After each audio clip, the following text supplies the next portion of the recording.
Hello, everyone. Welcome to Podtacular, the unofficial Halo Universe podcast. I'm your host, Dust Storm. And I'm your co-host, Godzilla T. And we are here for another episode of Hunt the Truth, episode number 2. This is our third back-to-back episode of nothing but Hunt the Truth. This is getting a little out of hand, but this is crazy. All I have to say is, oh my God. I am honestly very, very impressed on how, with how much information that we've gotten already, just with everything in episode 1 and the pilot episode and the little teaser. There's a lot of information packed in every single one of these episodes, and it's just, my mind is just completely blown away by everything that we're getting through the series yet again, and it's awesome. Yeah, so cool. I find myself listening to it multiple times, and I think I'm only getting about 3/4 of the stuff that's in there. I know you have to listen to it over and over again just to make sure that you get everything. Mm-hmm. Kind of sucks, but you know, it's definitely one of those things where we don't mind doing it, so we'll continue to listen to it over and over and over and over and over, yes, and over as we desperately try to figure out what's going on. But as you guys may have noticed, we do not have Toa Freak on with us tonight. Unfortunately, he has some internet issues that he's currently trying to get addressed, so we will not have him on for this week, but hopefully we will have him on for next week, and he'll be able to join us for episode 3 of Hunt the Truth, season 2. We hope that wherever you are, Toa, that you are shining brightly. So let's go ahead and get to a couple of things that has happened over on the Hunt the Truth website. So as you guys know, there's been more videos that have come out, more cameras from Meridian of the event that's taken place there. So we just posted an article on our website trying to do a little collection of all the videos. Not that the collection over on the Tumblr site isn't good enough, but we figured, hey, might as well just kind of showcase all the ones that actually get put out there that aren't necessarily on the Tumblr site, because some of the videos actually get put out on community sites first. So we kind of want to highlight those community sites that are actually making an active participation in the videos and in the Hunt the Truth stuff for season 2. So if you go to our website and look up the post that we made, you'll actually see all the original video embeds, whether they were on Twitter or Tumblr or YouTube or wherever. There's been a few different communities that have gotten involved. So Ready Up Live's been involved, Chief Canuck has been involved, we've had one, Team Beyond has one, Halo Followers had one, and then a few more specific to just Hunt the Truth site. So make sure you check those out. And we also had a little video that got released this weekend, if everyone saw the little TV teaser that got put out. And this was an announcement that the Master Chief had been declared KIA on October 27th, 2560, which Halo 5 takes place in 2558. So this is basically 2 years down the road of when Chief is supposedly going to die after the events of Halo 5, which had a lot of people discussing what exactly is supposed to be going on in the Halo universe. I know the Master Chief is a very iconic figure. A lot of people don't want to see him go at all. And it's one of those things that it's hard to tell whether or not it's just a hype machine type of thing, or if it's something that's actually going to happen within the universe. My bet is that it's a hype machine type of thing. Yeah, me too. Definitely don't think it's out of the realm of possibility that he has died. They haven't come out and said one way or the other, but they've implied that Master Chief's going to be hanging around for a while. So it leads me to believe that either they've made a radical change to the story arc, or it's just propaganda. Yeah, and as far as the propaganda side of things, we had another post on the Hunt the Truth Tumblr blog, and it's actually a message sent from Sully to Admiral Osman saying that there was actually an error in the announcement. He was supposed to be declared KIA on October 27th, 2558, and that Lieutenant Boren, who was the person that delivered the message in the video, was overcome with emotions and just being affected by the announcement that she said the wrong year. and the script was supposedly approved by Oni and by the higher ups, and it's just whenever it was delivered inaccurately. So that kind of leaves a lot open to whether or not this is actually something that's true, or if this is Oni covering something up like they've done so many times in the past. The funny thing is I read this letter earlier today, and I could swear there was one more line right there about the date.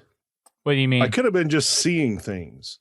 For some reason, they actually had the statement that it was supposed to be 2558 instead of 2058. No. That was me mistyping the tweet I put out earlier today. Was that with you? That was me. Okay. That was me being dumb. That was my fingers not working today. That was Duststorm's fault. I think I had about 3 tweets. There were definite spelling errors or typos, and I got caught out for quite a few of them. So yeah, that was me. Gee, the grammar Nazi got called out on it. I know. How that goes.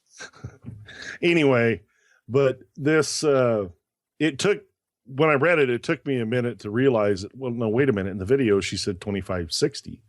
And when she said that, it got me questioning when Halo 5 actually takes place, as far as the actual, month and year.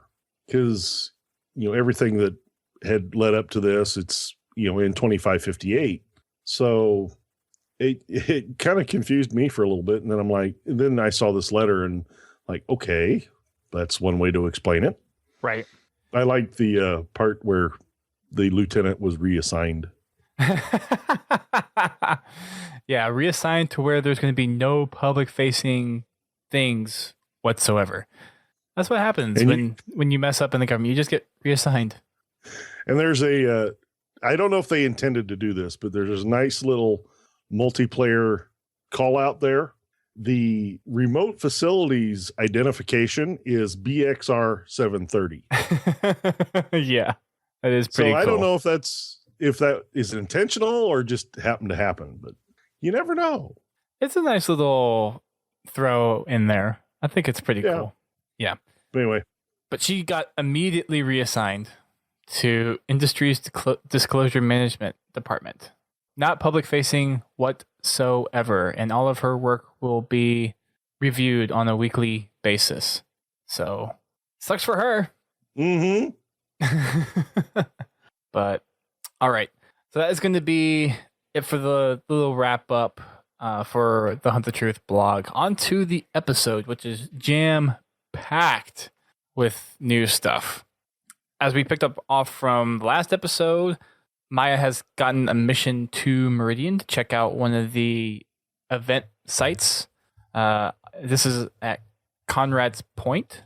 So it's going to be something that is a little different about this one is there's no UNSC control over it right now. All the other sites that has experienced a similar event has kind of been hushed by the UNSC.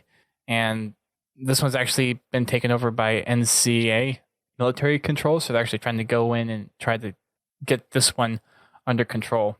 Starting off with the episode, we hear that Maya's just still taking a lot of it in. The whole realization of this is actually happening. The plan's gone dark because of it. And from the first season, we know that Mashak was talking about a lot of the stuff that was going on in the other colonies. And thinking through some stuff, she feels like she should be really worried about what's going on and should be really afraid of the situation. But she has kind of this feeling of similarity or familiarity with this, primarily because Mashak was talking about strange things happening in the outer colonies before he had the chance to expose Maya's true identity to Ben.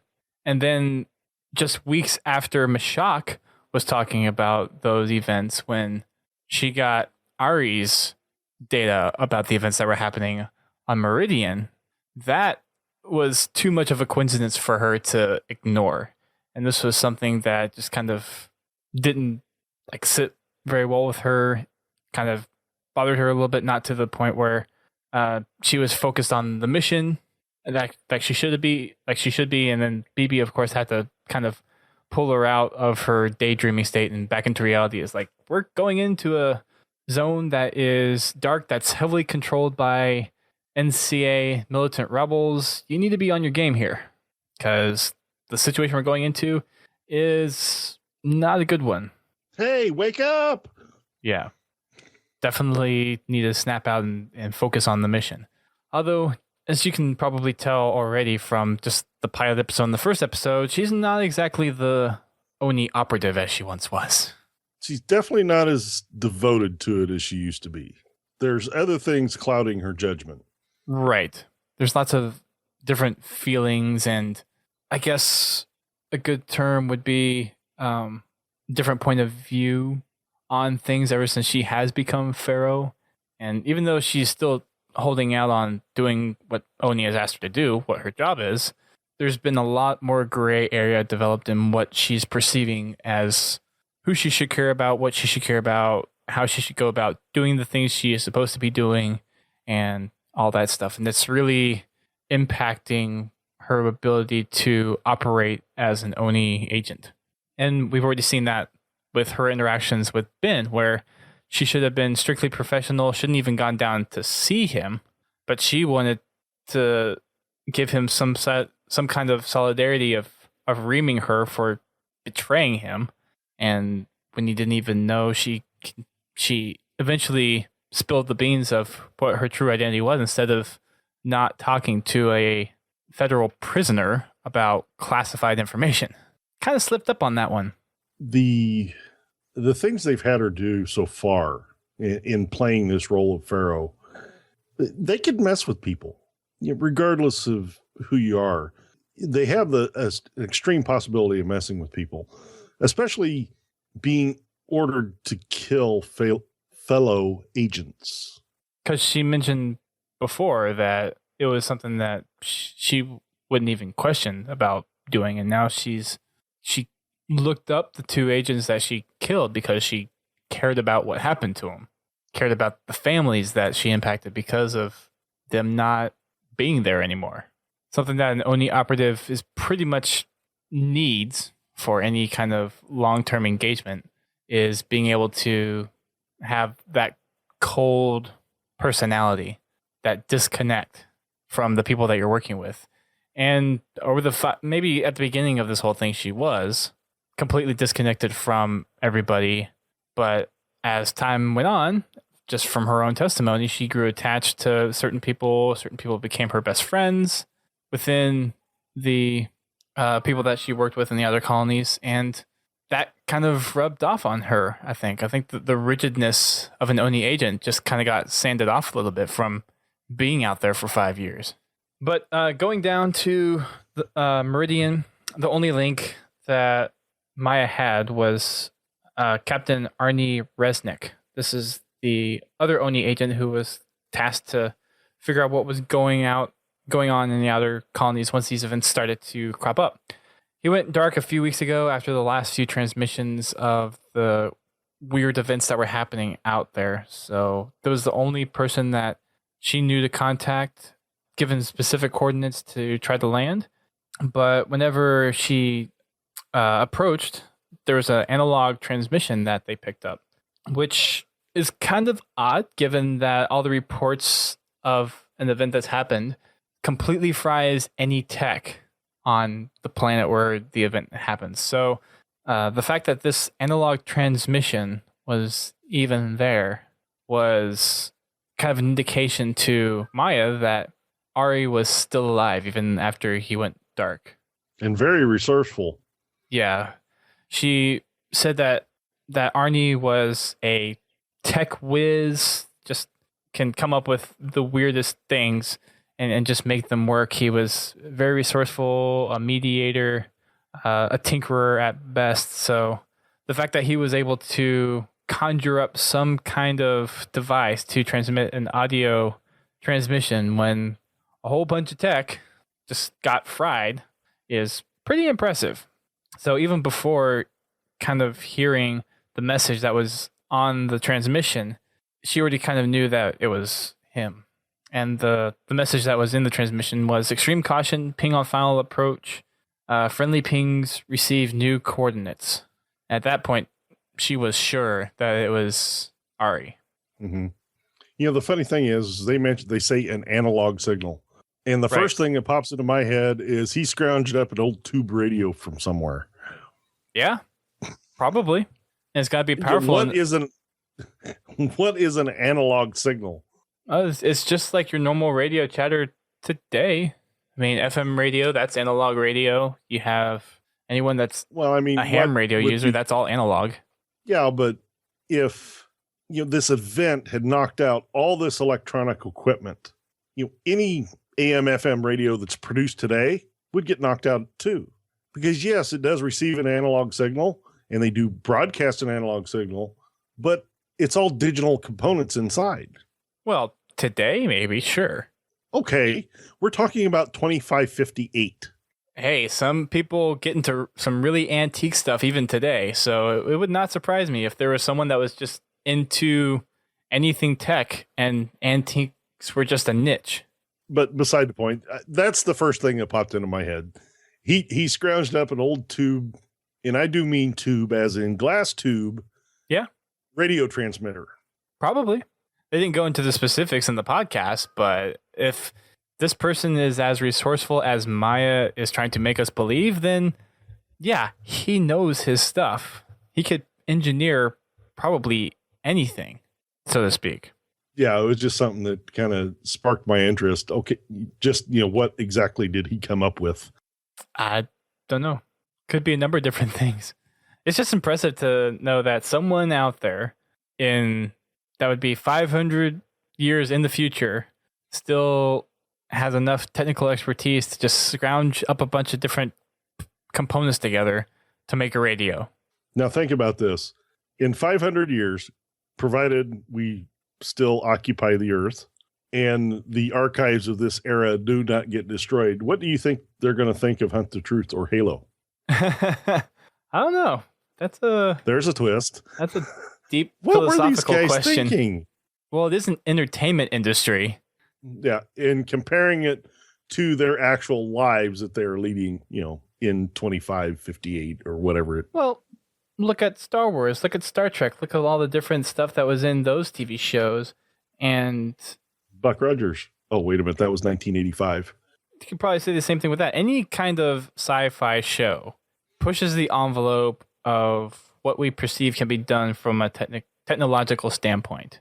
And just the fact of the matter is there's some of those TV shows have inspired people to research and look for different ways to do things. I mean, take the transponder from Star Trek. That's your flip phone. Yeah. Yeah, I was thinking more along the lines of how simple of an idea it is that we're talking about in these sci-fi fictions. Oh, okay. Not the other way around.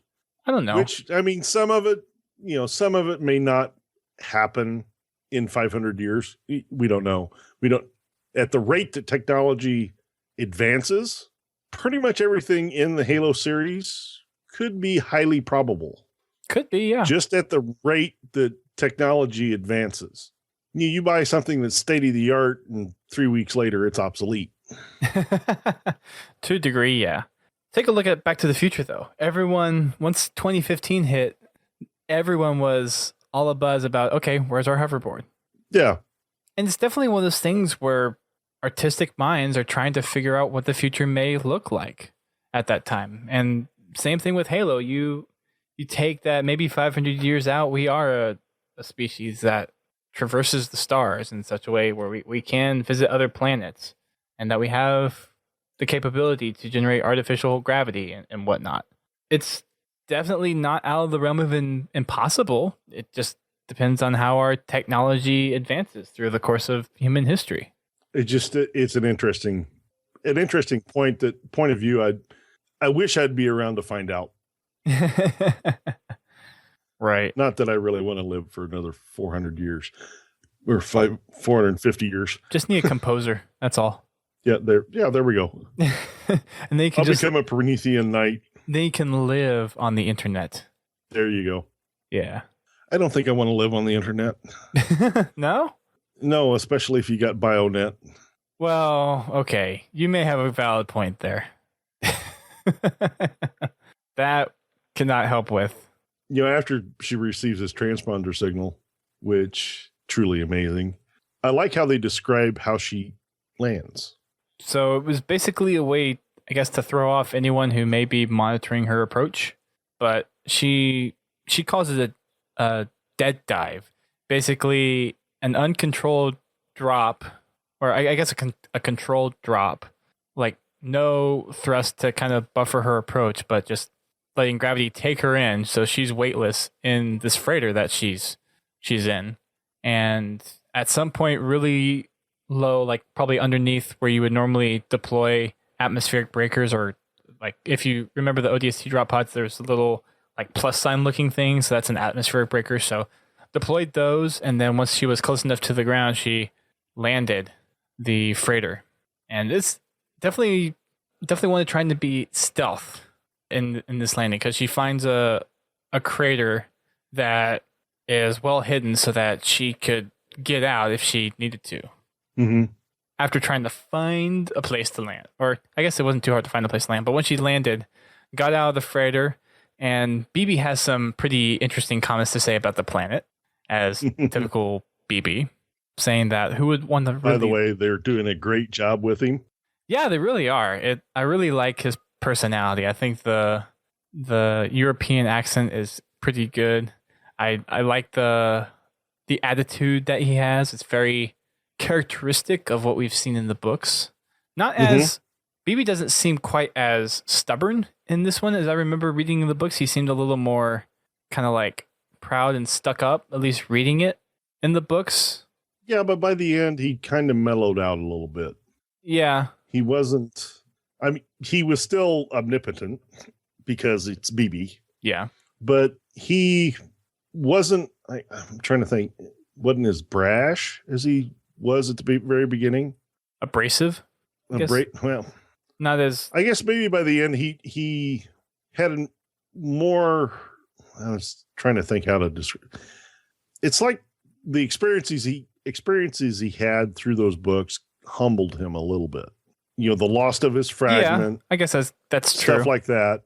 It made him evaluate his life, as short as it is, very carefully, which for AI, that was probably, a millisecond. Right. But it gave him a different perspective. So I can see, in the books, I could see the change happening as we went through the books, and where they have BB now, to me, it falls in line with what was happening in the books. But he's still BB. Right. He still has that smart aleck part to him that makes him such a fun character. Right. And we've seen that a couple times already when he introduced himself saying, hello, BB, in the last episode. And then why he was talking about how he couldn't understand how anyone would live on this desolate rock. No wonder they're unhappy. Comment. Yeah, it goes to show that his sarcasm is still there in full effect, but he just seems like not quite as, at least, and this is just my perception of what I remember reading from the books, but he seemed to be kind of like the stuck up type. It's like, I am omnipotent, but the way he presents himself here is a lot more personal from an interactive level, which is nice. I think that works well for Hunt the Truth and being able to like BB as a character. So it works. Yeah, definitely. So after the few interesting comments from BB, Maya goes on to say how Conrad is kind of the perfect hideout place for a lot of these NCA groups. There's a lot of mining facilities that get abandoned and are repurposed for training grounds that they use to kind of coordinate. And these planets are dangerous because of that.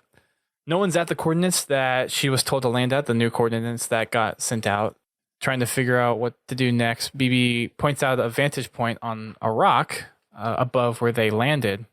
And she goes up there, takes a look around the landscape, sees some industrial buildings out in the background. But after a while, she figures out that what she's looking at is a giant freaking crater. Which they have a really good picture of on the website. Yeah, if you go over to the Hunt the Truth Tumblr page, they have a picture of just how massive this crater is. And this thing is gigantic. Like it's as big as a Guardian. Yeah. And I'm assuming, judging by that picture, that might be the size of maybe a downtown city, possibly. I mean, it is. Didn't they say it was like a kilometer across or something like that in the episode? Yeah, they put a distance in there. I forget how big it was, but this thing is huge. It's a really big hole. Yeah, if anyone remembers the distance that Arie said the crater was, put it in the chat.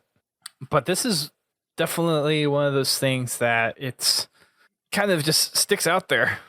After a while, she figured out what she was looking at, and by the time she finally figured that out, Arie comes up to behind her, holding a gun up to her, and he does the whole thing. I love this conversation.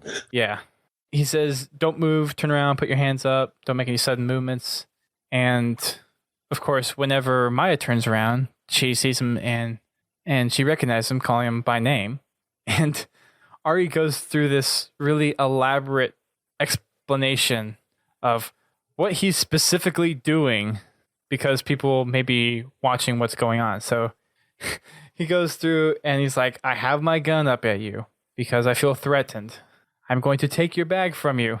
Yeah, because I don't know you. I don't know who you are. I'm going to take your bag from you. I'm going to look through your bag. And at that point, she's like, you won't find anything in there. And then he's like, okay, I do not see anything in there. I'm giving the bag back to you. So I am feeling better about you. I am handing your bag back. And I no longer feel threatened by you. I'm putting my gun down. It's very interesting. It's like having a narrator for your own conflict, you know? I know, right? But yeah, he's trying to possibly play the situation that other NCA members have seen them together. So, of course, if anyone's that shouldn't be there shows up, he's trying to make sure that he plays the part of interrogating her and seeing what she knows and why she's there in the first place. So checking the bag, obviously, for safety reasons, and then giving it back. And then he says that he puts the gun down because he doesn't feel threatened anymore, and then kind of goes on to say that, okay, now we know each other.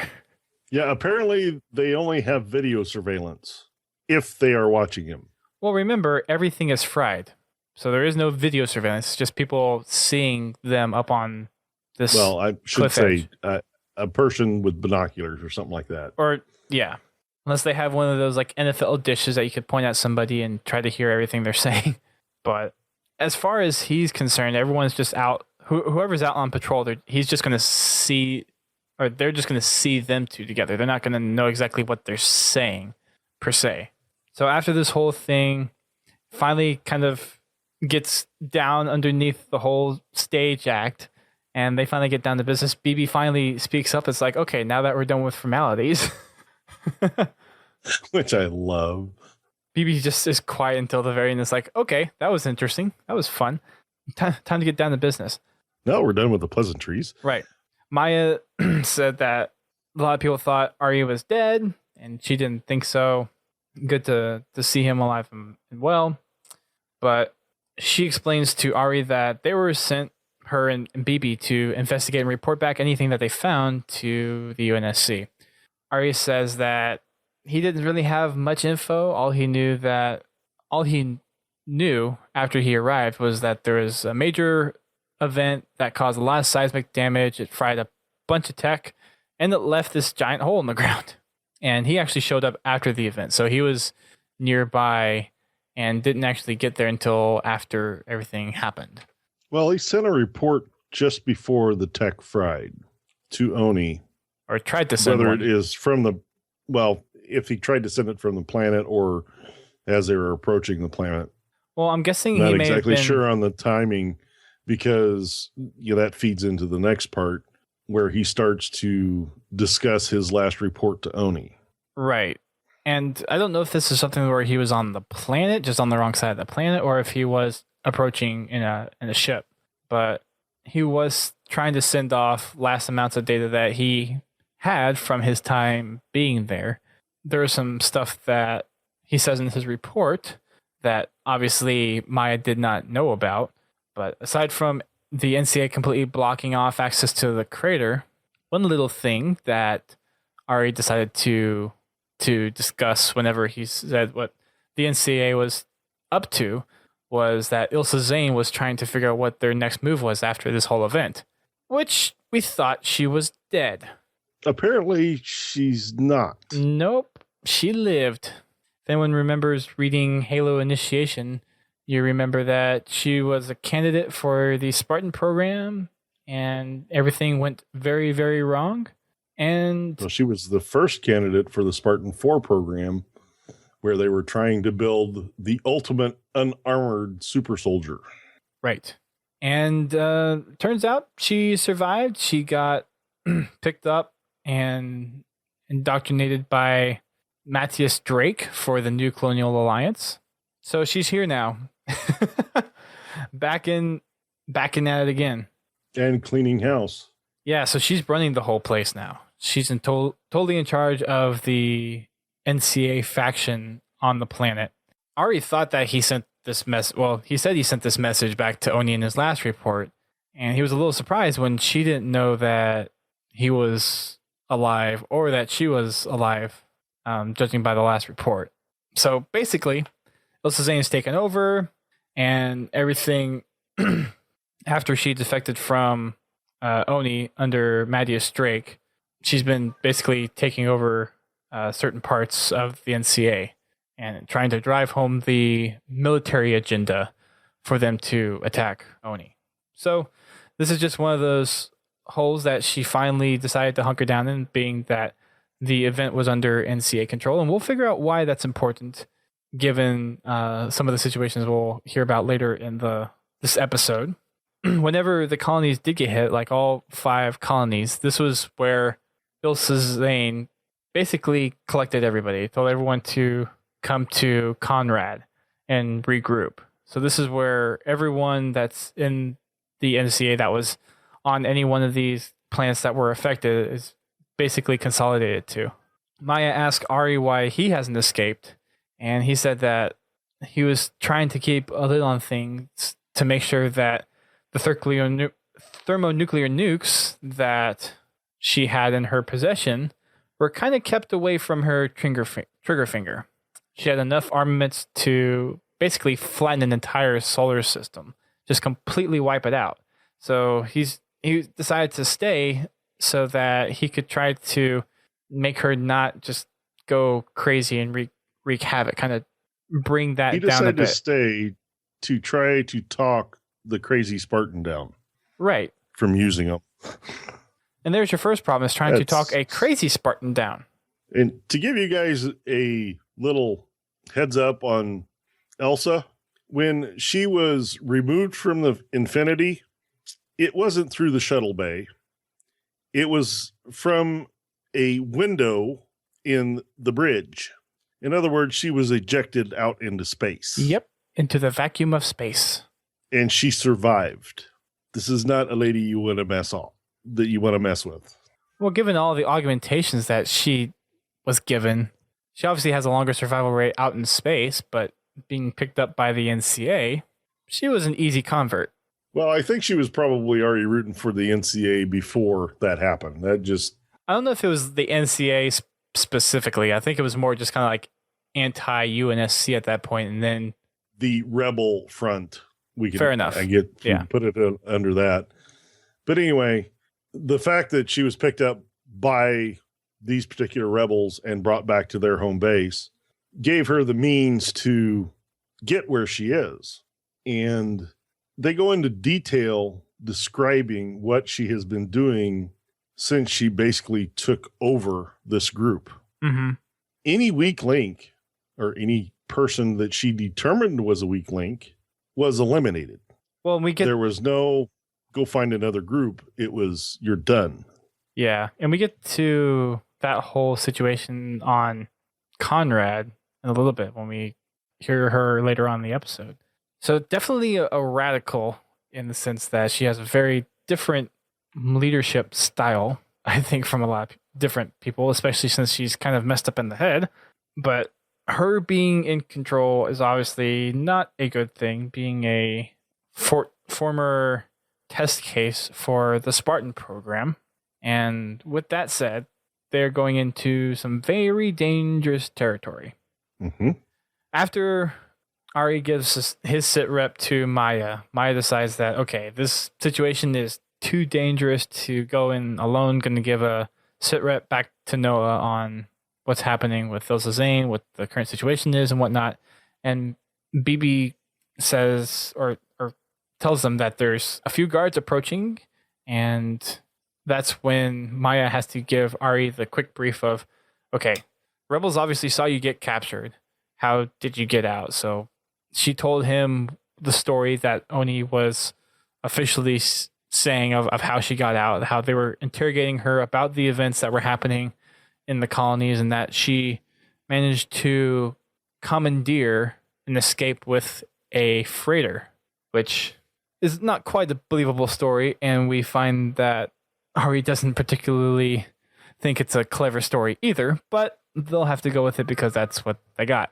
So the guards come up and they're questioning what Arie was doing, and he's like, I was doing my perimeter check, and hey, look what I found.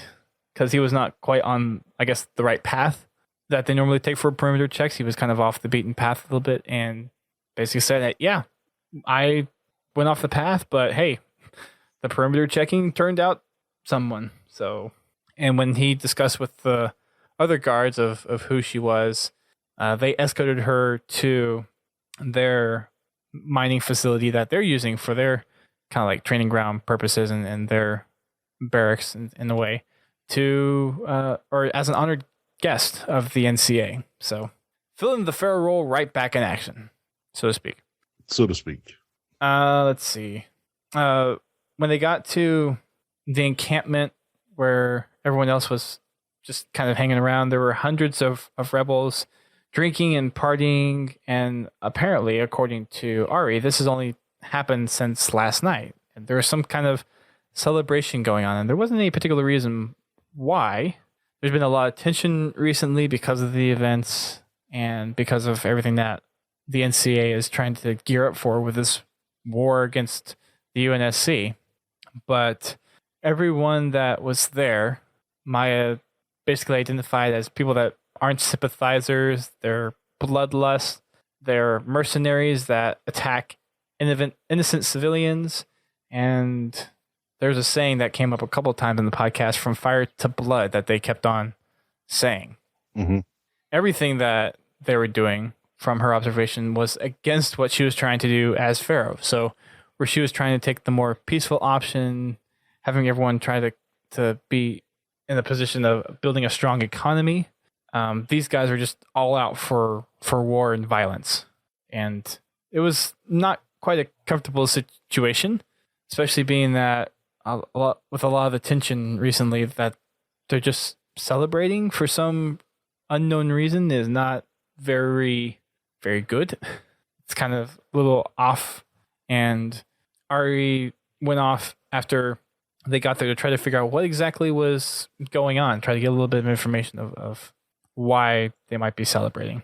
But as Pharaoh was kind of walking around, she was seeing if she recognized anybody, and at first she didn't.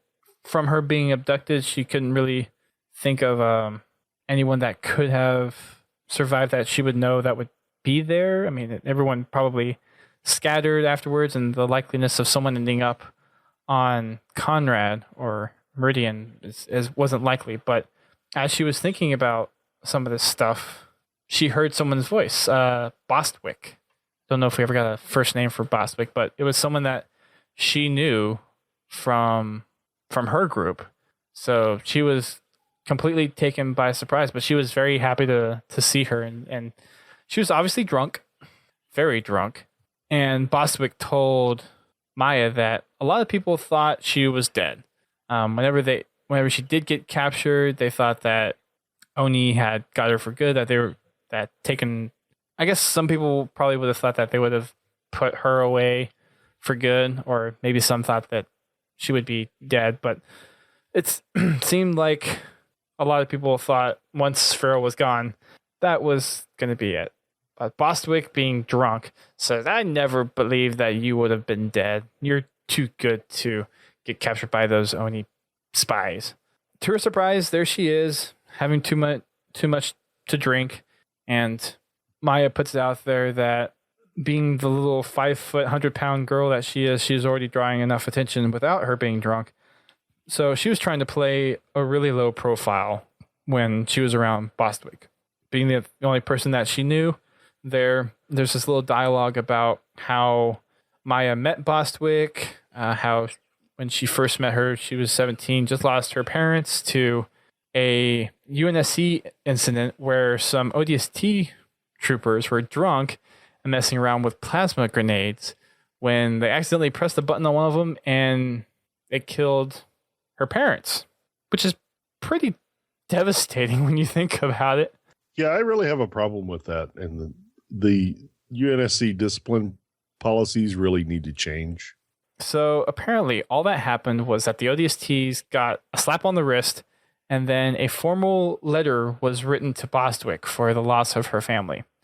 And being that she was a 17-year-old filled with anger and rage, now just lost her parents, she banded up with some other homeless kids. And the way that she coped was through aggression, committing petty crime.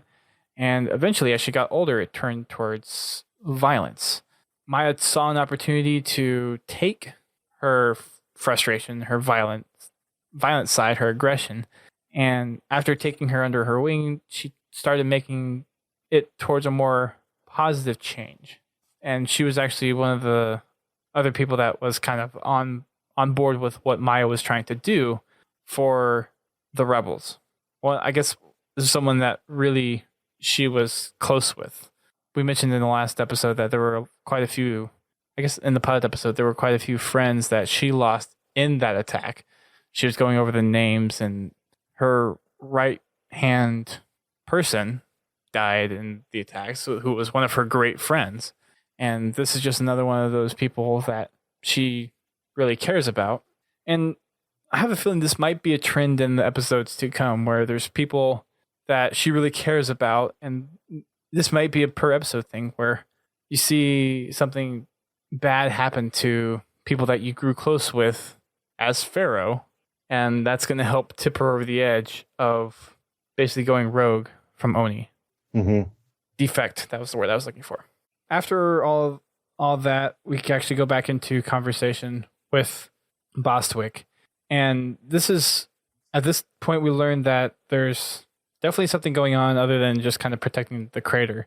As far as what Bostwick has been charged with doing, she does perimeter checks on the north side of the crater, and she's helping a science team take care of a project. So she's walking around while they're doing some tests, taking some readings.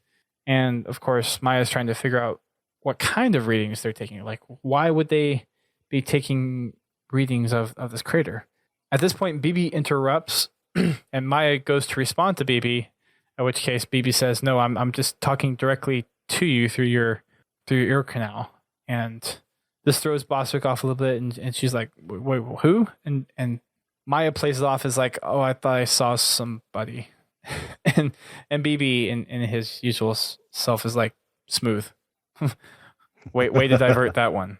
But it turns out that the sit rep back to Noah kind of turned some heads, and they made the decision to go ahead and launch an airstrike based on their location because they decided that this was too much of a valuable opportunity to take out Ilsa Zane that could not be passed up.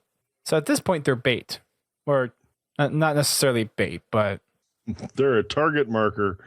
Yeah, they're what the laser pointer is pointing at, basically. So after that, she tells Bostwick that they need to get out of there, kind of interrupting her about what they were talking about. Just at that point, Arie comes back, says that he found out a little bit of information, gives Maya a data chip. And at this point, she doesn't have any time to really ask him what's on the data chip, what she's supposed to do with it. But he was off, obviously a little, like there was definitely something off about when he came back to her and giving her the data chip. But it's something that she couldn't really think about at the time because there's an airstrike on the way. So she told Arie that they needed to get out of there. And Arie interpreted the seriousness of what she said and started to make their way out. But as they were trying to make their way out, the rest of the rebels that were in there shut all the doors and windows. So they were all trapped in there. Everyone got super quiet. And then all of a sudden, Ilsa Zane comes out into the room. And everybody goes quiet. The whole room goes silent. Thousands of them go quiet. And all she did was walk in the room. She hasn't said shit yet. Was it really thousands? I didn't think it was quite that much. Hundreds, thousands, whatever. They never did actually put a number on it, but thousands sound better than hundreds. Yeah. Everyone that was in the room goes quiet. Right. Which leans towards what I mentioned earlier. The ferocity that she is leading this group with. Well, to strike that much fear into that many people means that she is a powerful influence, and she's probably done some stuff that people haven't forgotten about. That many drunk people on top of that. Lots of drunk people, because they're celebrating. And everything that is going on stops. Everyone's silent. No one's drinking anymore. Like, it is dead silent as she's walking through. Everyone turned towards her, and as Maya tells us, most people's eyes were averted, not really looking directly at her, because it looked like, and this is said a little bit later on, but from what Maya said, it looked like that Ilsa could just suck the living soul out of somebody. Definitely. Striking fear into the hearts of man. And women. Yeah, and that too. And rabbits. And rabbits? Wait, rabbits? The presence that Elsa has about her, it's not a good thing. It's one thing to respect someone. Another thing to fear them. Yeah, what those people is not respect for Elsa. It's please don't cut anything off me. I want to live to see tomorrow respect, which is not true respect. But anyway, she's walking through the crowd and she comes to a stop. Was it 15 meters? 15 feet. 15 feet? Yeah. So she's walking around, and before she says anything, she's within 15 feet of Maya and Arie. And at that point, Arie's taking the precaution of stepping in front of Maya, kind of almost to protect her in a way. Not sure what. Or hide her. Or hide her too. I guess that would make more sense. But regardless, that doesn't even help later on from what we figure out. Mm-hmm. There was probably a reason why she stopped that close, just to make sure that she had an eye on what's going on, especially for what's going to happen a little bit later. But after she starts talking, well, actually, one other thing before we get to what Ilsa started saying, the Maya kind of points out a few kind of quirks to about just Ilsa as she looks. So obviously, what the text did to her, she was very tall, and like definitely some stuff looks very inhuman, but she said that there was something that was kind of left unhinged after the scientist, I guess, did her stuff. Some kind of glint in her eye that really was off-putting. Yeah, she had the crazy eyes. Yeah, she had those insane eyes of a crazy person. You know, it's the look that you get when you come across somebody that you're not sure that's entirely stable. Yeah. It's a very distinct look. So diving into some of the things that she says in here, she first addresses that there's a reason to be celebrating. That's why they've broken out all the alcohol and everyone is having a good time. They've had lots of changes happen in a very little amount of time. Whenever she came to Meridian or to Conrad, there were a lot of people there that weren't disciplined, no uniformity whatsoever. Everyone was just a bunch of misfits. And that was a problem of her prior leadership. So whenever I don't think at this point it is still Drake that she's under, but someone else who was basically leading this group of NCA militia rebels, kind of let stuff go, in her opinion. The colonel let everyone kind of devolve into their own individual interests, which caused people to be scattered, slow, and essentially was a death sentence whenever they would decide to go and attack Oni for any particular reason, or the UNSC. And I kind of, with the way that she says this next part, I wonder exactly what she means, but she says she relieved the colonel because the bands of misfits don't win wars. So just the way that she said relieved him. I'm pretty sure we're both thinking the same thing. Yeah. I wonder. And it's not a good relieve. Yeah. I wonder how he or she got relieved of duty. And judging by some of the stuff that we'll see, I think it's probably the worst. Yeah. That would be my guess. But after that, she says that a band of misfits don't win wars.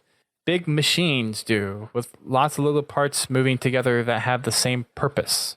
If one piece doesn't fit, you have to get creative and either cut part of it off, trim the fat, or smash it into place and make sure it doesn't pop out. And after that whole spiel, there's a bunch of cheers for her. She goes on to say that each and every one of them that are still there, hence the emphasis on still there, similarly to the relieved of duty part, everyone that's still there has found their place in this big machine. And it's almost time to put the big machine into motion.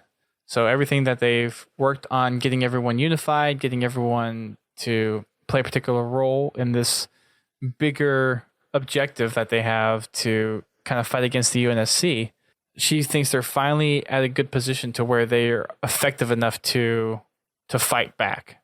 She goes on to say that the big crater that now is occupying Meridian, just outside of Conrad, is their entry point into the war. And as she kind of appropriately explains, the whole has the UNSC on their heels, kind of in a position where it's definitely uneasy, which is one of the reasons why Maya's there in the first place, is because it's the only location that they have so far that's not under UNSC control. It's under NCA control. And as Ilsa aptly puts it, because they don't have it in control, it's one of their weak spots. So this is definitely a big hype session going on right now, trying to get everyone rallied together to get ready to go fight the UNSC. So the time is definitely coming. The whole random events that's happening in the outer colonies, she's taking that opportunity to expose a weakness in the UNSC while they're trying to cover up what's going on and trying to keep hold of the situation, which obviously hasn't worked because Mashak heard about it, and there's definitely rumblings within the outer colonies that this stuff is happening. And then you had Ben's whole report of saying that there's these weird things going on out there as well. People know, and it has the UNSC worried. Leading up to this point, they have described how Elsa has been shaping this unit, starting with their leader. Yeah, so she has this whole rant of figuring out what pieces fit together in what place and how to make all those pieces run together for this bigger machine. So this has been kind of her whole thing. It's like cutting off anyone, and literally cutting off anyone who doesn't fit overall into the big picture or can't help with the big picture. And then those who don't quite fit, basically jamming them in a role and make sure that they're doing the role that they're supposed to do. She is crazy. Let's just remember that. I really don't want to meet her. Well, hopefully you won't have to. It's a good thing she doesn't really exist, because I might have to be hiding in a hole or something. And I don't think that would help. But they do a really good job of telling anybody that doesn't know who Ilsa Zane is, who Ilsa Zane is.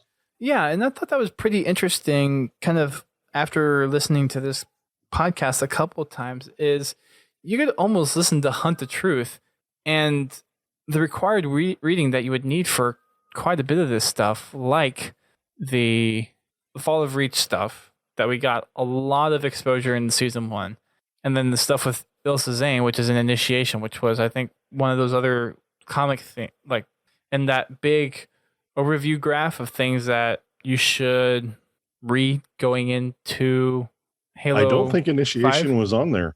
On that I think graph. it was just the comic books in general, like initiation and escalation together. Maybe I'm wrong. I don't remember the graph. I remember the books that they recommended on the graph, and of course Hunt the Truth leading up to this next season or into Halo 5.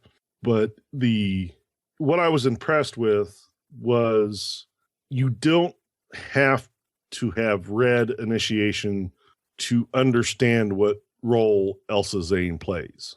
True. They did a very good job of bringing anybody that has not read the initiation comic up to speed as to who Ilsa Zane is. And they did it very quickly. And I think they did a really good job. Yes, the comic does go into a lot more detail, but with her character, it's detail that, yeah, it's nice to have, but it's not required. Yeah. Because basically you need to know that she's a failed Spartan project and that she's nuts. And that's about Those are her motivations. Yep. Let's see. So the next point that we get to is the big announcement, the reason why they're celebrating, why everyone is drinking and whatnot. She asked everybody, has anyone ever lost any friends to Spartans? Family members, loved ones, anyone? Well, now it's time we can chalk one up on the other side of the board. And when at that comment, Maya asks BB, what is she talking about? BB goes to Waypoint and starts checking up on the feeds. Ilsa keeps on going on to say that there's a big victory for us, and that one of the big ones, the big Spartans, has died. And you have this back and forth. You hear BB say, "Oh my," and then he says, "The Master Chief." Then Ilsa says, "The Master Chief," and then BB says, "He's dead," and then Ilsa says, "He's dead." This goes right along with the TV teaser that we got this past weekend, saying that the Master Chief is dead. It's a lie. It's all lies. Only lies and conspiracy. But yes, so the big announcement, which Ilsa has confirmed with multiple sources, is that the Master Chief is dead. And given that the TV spot is on Meridian, which is the planet they're on right now, if Master Chief is indeed dead on that planet, and the fact that Ilsa Zane has confirmed reports that Master Chief is dead, wonder what that means. That opens up a lot of speculation to, is Chief actually dead? Because there is the whole behind the teaser part, Oni doing some kind of propaganda machine where they're trying to say Chief is dead.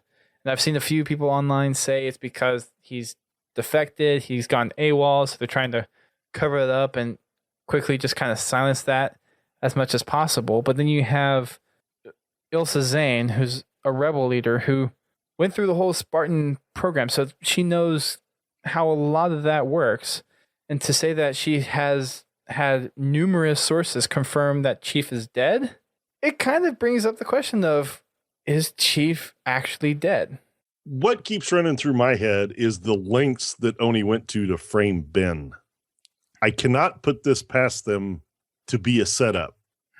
Yeah, it's hard to think that unless there's a very convincing death, and this would be another game that Oni is playing to where they're trying to make it look like Chief is really dead, and maybe they just did a good enough job to convince a lot of people that he was in fact dead, to where it could get reported up the chain that Ilsa would hear something like that.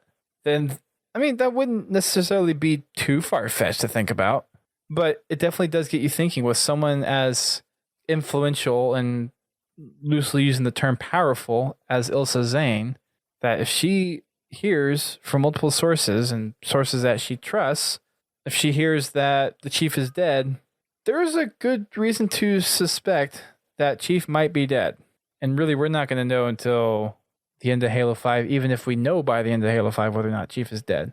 But it definitely seems more like an Oni play at this point. And if they were able to convince someone like Ilsa Zane that the Chief is dead, then it kind of goes to show that Oni is still kind of in control of the situation. Now, granted, right now at this point, Maya doesn't know for sure if the Chief is dead. Neither does Arie. Because I'm guessing the feeds that BB is looking at isn't necessarily the official Oni feeds. This is probably just the public news feeds that he's able to get in the region. So I'm pretty sure this isn't Oni official at this point. It's not something that they could easily go out and get. But given that the kind of interesting situation that we're in, it's definitely in the possibility that Chief could either be dead or Oni's playing a really good game for that specific point, and they're playing Ilsa, trying to expose a weakness in her. All I gotta say, if Chief really is dead, a building dropping on him better not be the reason he's dead. Let's hope not. But just to kind of point out of what Oni did to Ben, kind of used Ben to pull certain groups out, expose certain things about the Rebel Alliance that wouldn't have been easily able to be picked out if it wasn't for Ben pursuing some of the leads he was pursuing. Now, granted, that got him into some trouble, and now he's in solitary confinement, but it did play in Oni's favor to where they learned quite a bit about the Rebel front that they wouldn't have otherwise learned. I mean, heck, even the stuff that they got, or that Ben got from Mashak about these weird things that are happening out there, Oni wouldn't have figured that out until they got Arie's report, and Arie's report came out a few weeks after Mashak's report. So, in a sense, Oni used that to their advantage, and it could be very well the case here that faking the Chief's death introduces a weakness in the Rebel front, especially with, like, if Oni knew that Ilsa Zane was alive, if it was something where they did receive Arie's transmission, maybe it was something where within however long the time frame was between whenever Arie's made the report back and this time where they're on Meridian with Ilsa Zane, that, okay, we can fish her out, we can get her out of her hidey hole if we announce that the Master Chief is dead and make that public announcement. The whole Master Chief is dead thing, it just seems like bait to me. Which it very well could be. And if it is bait for Ilsa Zane in this regard, that's some pretty clever Oni thinking.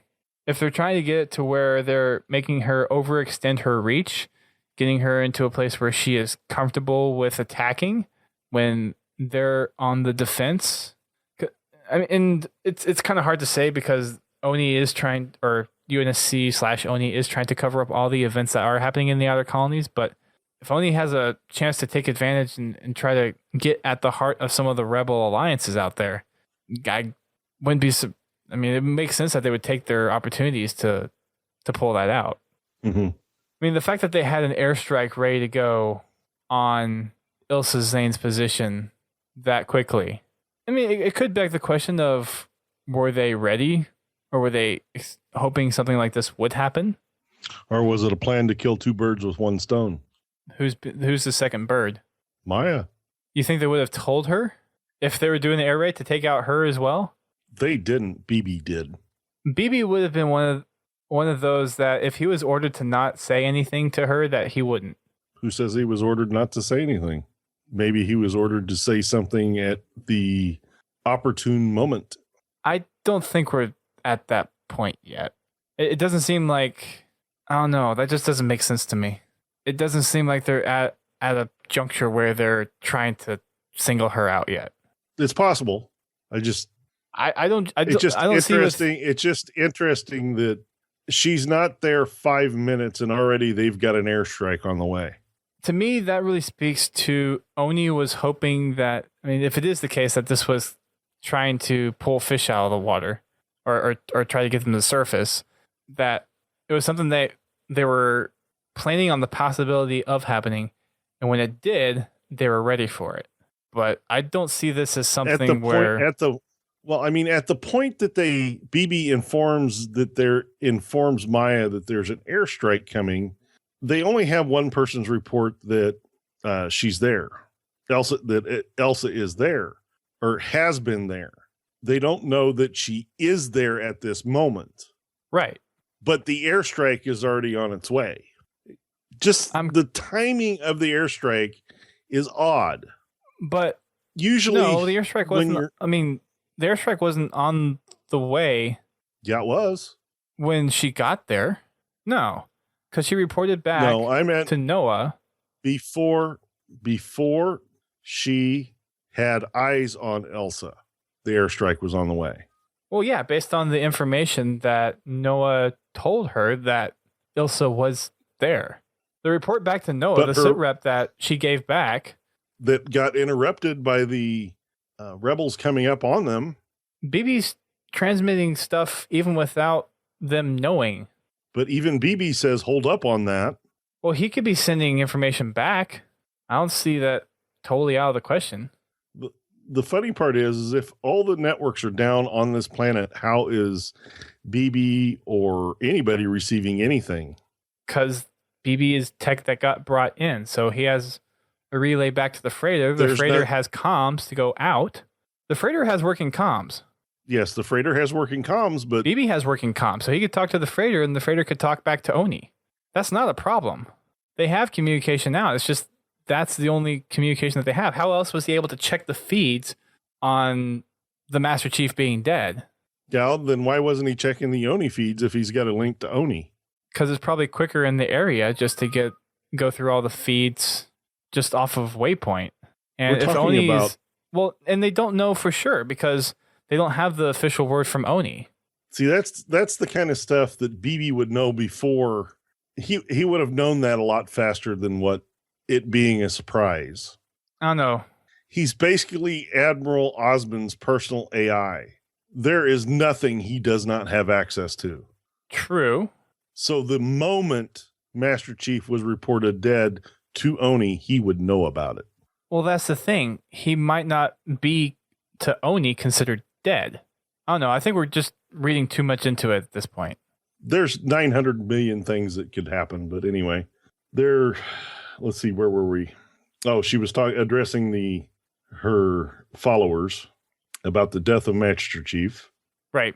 Obviously trying to figure out whether or not he's dead.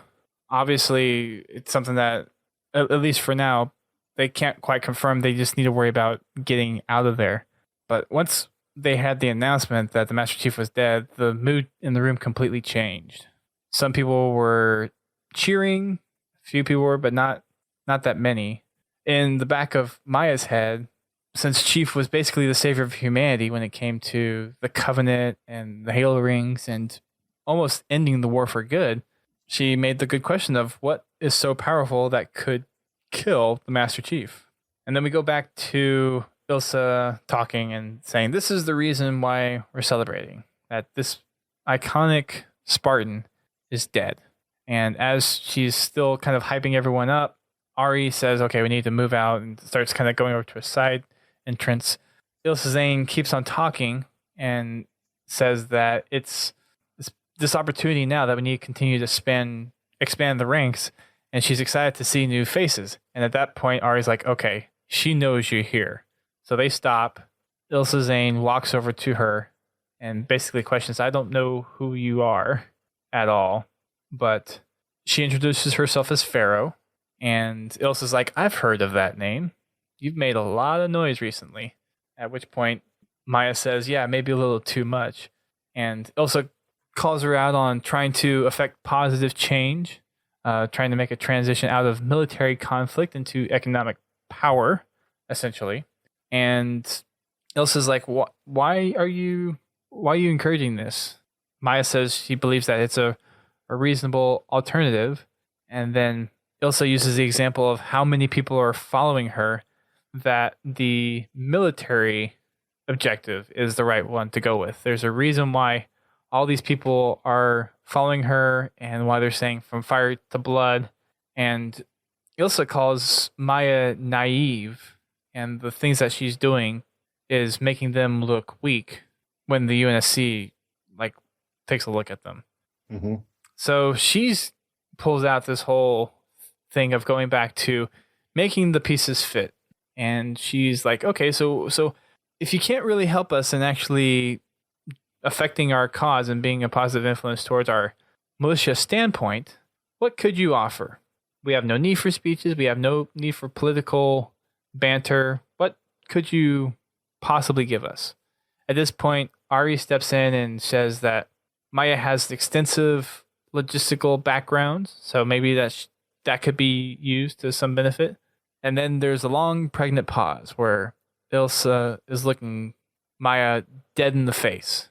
And after a few moments, she says, yeah, we could totally do that. We could help her, or she could help us out with ensuring our supply lines are secure. And she's like, yeah, that's what I'm talking about. Trying to figure out where we can mold pieces to fit and where to take out the trash. And at that point, she pulls up her gun and without even looking, kills Arie.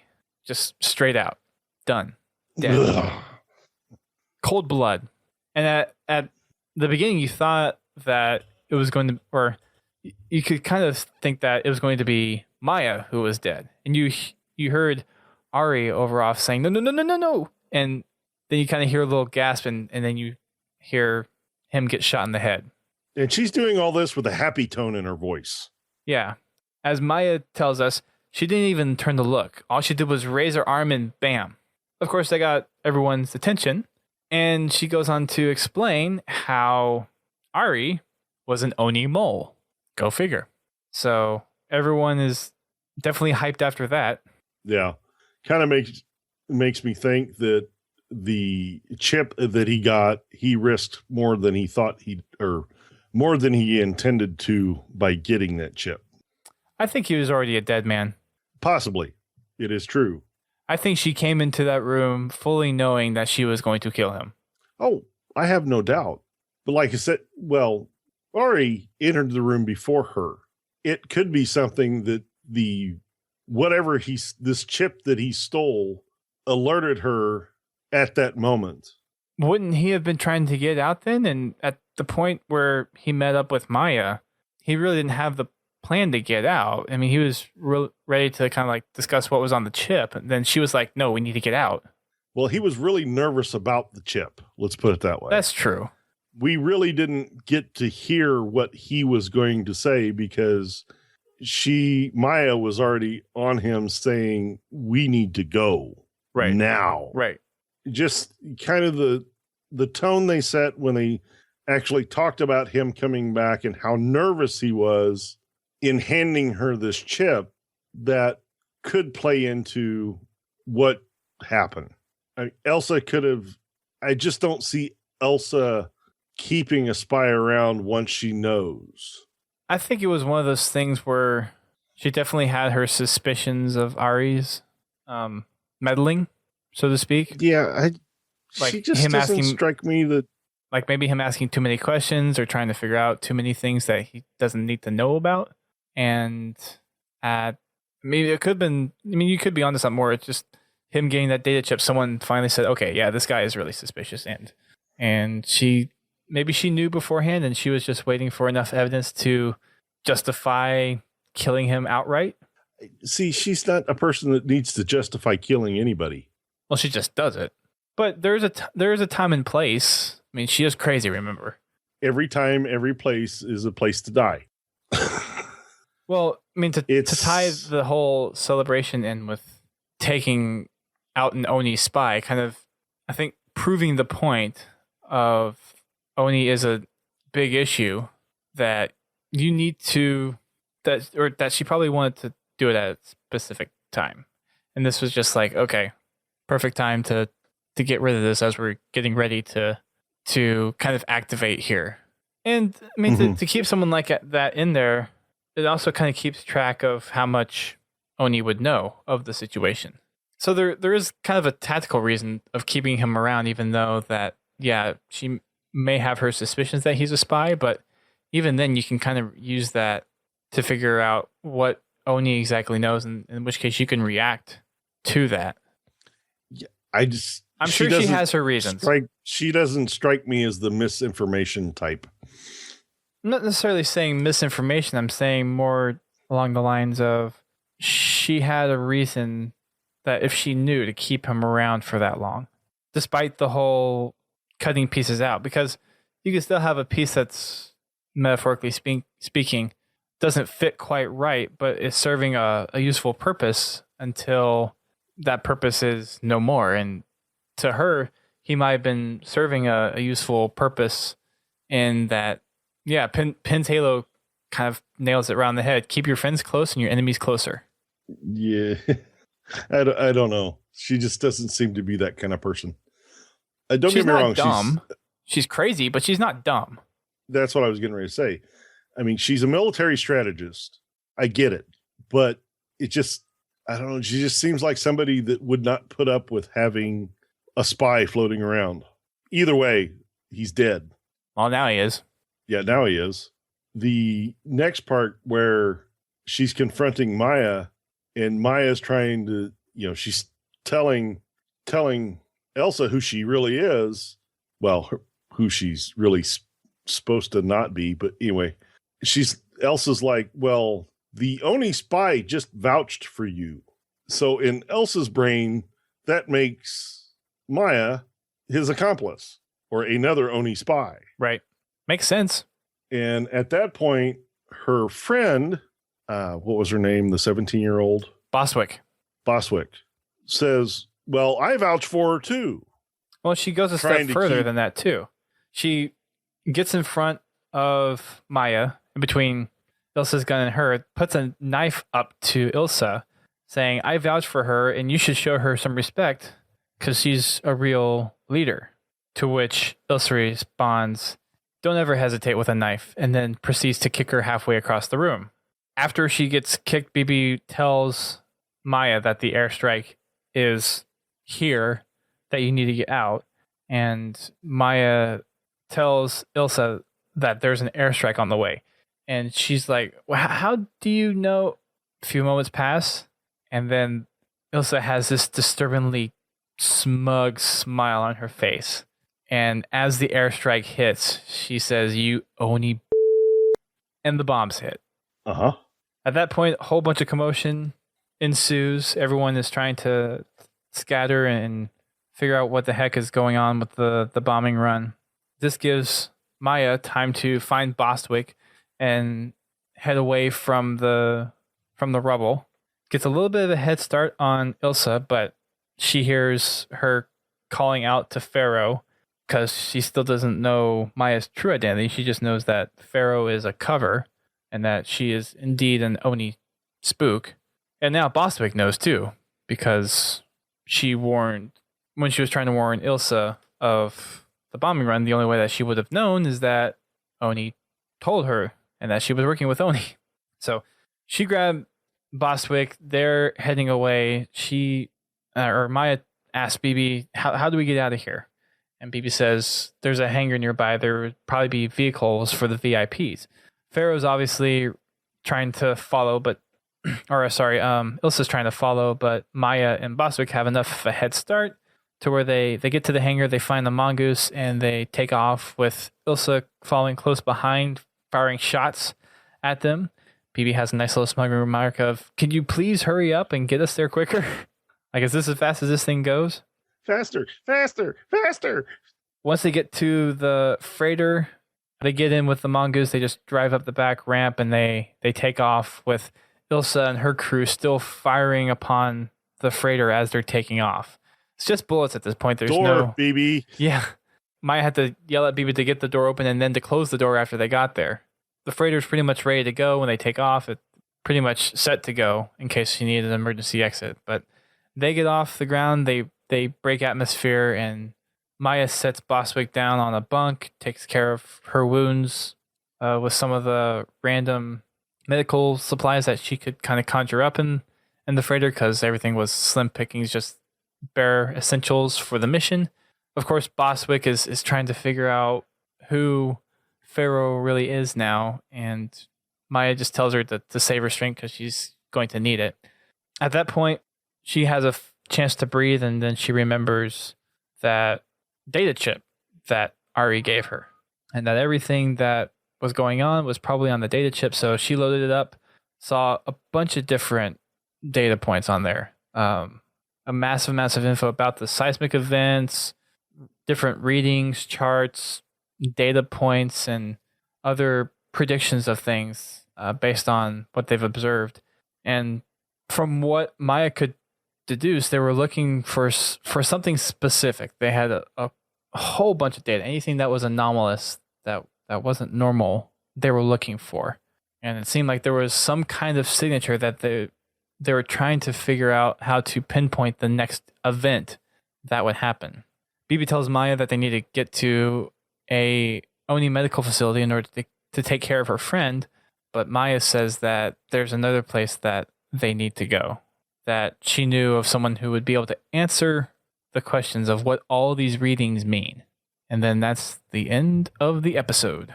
You know, when I first heard that, I thought Mashak, but assuming Mashak's dead, I couldn't really figure out who else it might be other than Halsey. I'm still thinking Mashak. I mean, we've never heard the official word that he's dead, but based on what we heard in episode 1, we'll spare you the gory details. Well, that's all she implied, is that you don't want to know the gory details. Yeah. But are there really gory details? Or was that There just a show? are some pretty disturbing deaths, yeah. No. I mean, I'm just talking about this specific one. Is she saying you don't want to know the gory details because it really is gory details, or because she doesn't want them to know that she didn't kill him? I suppose that's a possibility. Because we've already heard in the first episode, she's already having her doubts as she narrates what she's recording. That's a good point. And there was the whole discussion about her not having a confirmed kill on Mashak because she never fired her weapon. Exactly. Why bring that up? That's a good point. I did not think about that. Wow. Okay. Well, yeah, I guess that's technically possible. As far as it being Halsey, I don't think so at all. Because as the story's laying out right now, Halsey's still with the Covenant. Well, Jewel Umdama's Covenant. Probably not the best place for an Oni spook to go. Well, we don't exactly know at this point whether she is in Jewel's custody or not, right? Because we don't know exactly when this is taking place. Yes, actually. Do we? Well, the timeline, we're leading, from what I can gather from the way they're describing these events, is especially leaving a kilometer-wide crater, is the events that are happening are Guardians launching. That'd be my guess, yes. Okay, that puts the timeline pretty close to the events of Halo 5. Close, yes, but where this is going to overlap with the start of the game, start of Halo 5. And thanks to the little opening cutscene, we know that they don't have Halsey until after Halo 5 starts. I don't know. I still think that there's a little bit of gray area that it could be possible. Maybe later in the series, yes. Right now, I don't think so. Fair enough. So many possibilities. Yes, it's not like they give us an overwhelming amount of dates here. No, definitely not in this. That is a good point, though. Did not think about that. I think we'll find out next week. We very well might. Oh, no. I miss Mashak, so it would be cool to have him back. Hi, guys. Hi, guys. Did you miss me? If they do bring him back, I can't even imagine what the line's going to be. Depending on how they bring him back, I don't know if he'll be that joyful. I think he'll be pretty happy that he's not dead. Yeah, but do we know what particular state he's living in right now? Well, I'm sure he's not at the Hilton Garden Inn or anything, but I'm sure it's not too awfully bad. Yeah. I don't know. We shall see. But that'll wrap it up for the episode. That's the end of episode 2 for Find the Truth. So another 3 or more to go. I guess 4 to launch. Yeah. Doesn't it go the week after? I don't know. Launch 2? I don't think that's been officially said yet of how long it's actually going to take place. But assuming that leads up to the launch of Halo 5, which I believe it will, we have at least 4 other episodes coming down the pipeline. Well, right now on the webpage, the little boxes, the fourth one's blinking. So I'm still not sure what exactly that means because it's gone around to different boxes. Yeah, but Noah said that we were on the right track. He didn't confirm that we were correct when we made comment about it last episode. Yeah, I'm not sure what exactly it means. It has bearing on something that has to do with information that comes out on the website. Just not exactly sure what it is yet. Yeah, I don't know. Wait a minute. Let's see. How many posts? Pin said, Gianna said 4 more in the tweet. So I guess the last one will be on the launch of Halo 5. Could you link that tweet, Pins? Just so we have it in the chat. If you can find it. Well, there wouldn't be too many Halo tweets under her account probably, so it wouldn't be that hard to find. Hopefully not. But that is going to wrap it up for us tonight. Thank you guys for tuning in. Sorry we were Toa Freak less tonight. Hopefully he will be back on next week for episode number 3 to talk about Hunt the Truth. It has been an honor to have gone through these with you guys, and hopefully you guys will keep on joining us for future episodes. So keep on tuning in to our live streams. We're going to keep on doing these on Tuesday up until the launch of Halo. So make sure you keep on tuning back in. Make sure you can remember you can check out our website, podtacular.com. And while you're there, you can head on over to our forums. We actually have a spoiler thread for Hunt the Truth. So if you have listened to the episodes and you're keeping up with them, then you can head on over to that forum. And we're talking about some of the interesting stuff that we are hearing over there. So you can do that. You can also check out our YouTube channel where we've been uploading a bunch of Halo 5 Guardians content. Bunch of embargoes have released it. We've had gameplay on campaign, on arena, on Warzone, and there's a couple more videos that we're putting out regarding some of the customization options and the rec packs. So those will be coming out over the next couple of days as well. And the Easter egg one. And the Easter egg one. I found a pretty cool Easter egg last night of a grunt flying through the main menu screen. So definitely go check that out. We are also on Facebook, Twitter, Instagram, and obviously Twitch for those who are listening to us live right now. And you can also check out Twitch for a few other shows that we do. Our regular shows are on Thursdays. We have our Fraggin' Fridays with Godzilla T, and then Man Up Mondays with Mr. Hassast. And we're going to be having an expansion of our stream schedule whenever Halo 5 drops. And we got some pretty cool stuff coming for that. So make sure you stay tuned for that. Also, make sure you check out the podcast network. We are part of a conglomerate of gaming-specific podcasts. So there are other podcasts on the network like Guardian Radio, Critscast, The Learning Cliff, Work in Progress, and How to Murder Time. So check out those podcasts if you're interested in finding some other gaming-specific podcasts to fill your ears with. There's some really great quality content out there in those podcasts. So even if you don't play the games, they're nice to just listen to. They're done very well, and they have personalities that fit very well for a podcast. So definitely go check them out. Let them know that we sent you. Also, even though he's not here, please go and check out Toa Freak's content. He is over on Halo Canon at YouTube, and he does lore videos out the wazoo. So he does write-ups on the canon fodder stuff. He's done some profiles on all the characters that we're going to be playing in Halo 5 Guardians. And he also does his overview, his little dissections of all the Hunt the Truth episodes on his channel as well. So please make sure you go check him out over there. And also check out the Halo archive as well. That'll wrap it up for our podcast tonight. Thank you everyone for tuning in, and keep on shining.